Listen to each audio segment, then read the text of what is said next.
দেখুন, সেবাশ্রয়ের দুর্নীতি সম্পর্কে আমি আগেও যেটা বলেছি, যেটা খুব মামুলি একটা ব্যাপার নয়। Sebashroy is not a normal thing. মানে এক্সপায়ারি ডেট 5 বছরের, মানে যতটুকু আমাদের পক্ষে জানা সম্ভব, সাধারণ লোকের পক্ষে, আপনাদের পক্ষে, আমাদের পক্ষে, 5 বছর আগে যে ওষুধ এক্সপায়ার করেছে সেই ওষুধ লোককে দেয়া হয়েছে। আচ্ছা, অভিষেক বাবুকে 5 বছর আগে এক্সপায়ার হওয়া চোখের ওষুধ দিলে উনি খাবেন? এসএসকেএমই যেতে চাইছেন না, জন হপকিন্স ছাড়া দেখাবেন না। আর লোককে 5 বছর, আর সেবাশ্রয় তো মডেল, উনি বারবার বলেছেন এটা একটা মডেল।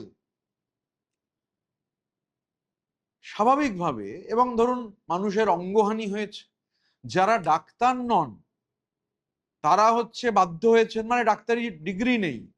আচ্ছা, এই ক্যাম্পগুলো সব হচ্ছে এলোপ্যাথিক ডাক্তারদের, হোমিওপ্যাথদের, আয়ুর্বেদ চিকিৎসকদের পর্যন্ত নিয়ে গিয়ে ডাক্তার হিসেবে বসিয়ে দেওয়া হয়েছে। এটা কত বড় ধরনের একটা বাটপাড়ি।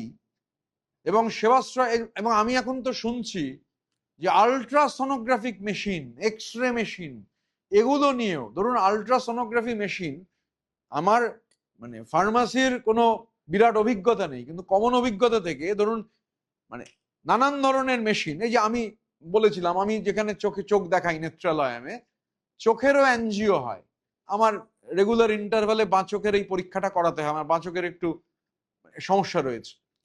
তো সেখানে শুনছিলাম যে ওটা একদম ডার্ক রুম, মানে ওটা থেকে কোনোভাবে ওখানে যদি আলো প্রবেশ করে মেশিনটা ক্ষতিগ্রস্ত হবে।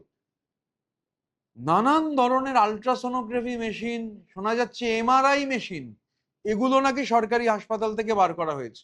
এগুলো তো বার করলে নষ্ট হয়ে যাবে মেশিন, কাজ হবে না। মনুমেন্টাল যে হচ্ছে মানে দম্ভ ঔদ্ধত্য থেকে যা প্রাণে চেয়েছে তাই করেছেন। স্বাভাবিকভাবে সেবাশ্রয় কোনো মামুলি ব্যাপার নয়।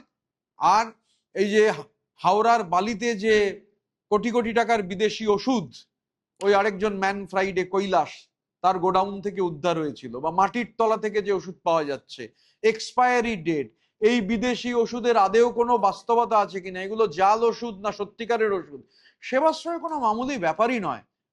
আর মানে আমার তো নর্মালি মনে হয়, হপকিন্স টপকিন্স কেন, সেবাশ্রয় আছে তো, আয়ুর্বেদিক, হোমিওপ্যাথ, এদের ডেকে চোখটা দেখিয়ে নিলেই তো ঝামেলা মিটে যায়। সাধারণ লোককে যদি, মানে এই চরম ভণ্ডামি, যারা ডাক্তার নয় তাদের দিয়ে, এবং এক গান পয়েন্ট, সেকেন্ড ইয়ারে পরে বলছে না গেলে উপায় নেই, বিপদ হয়ে যাবে, সিনিয়ররা বলেছে ওখানে গিয়ে বসতে হবে।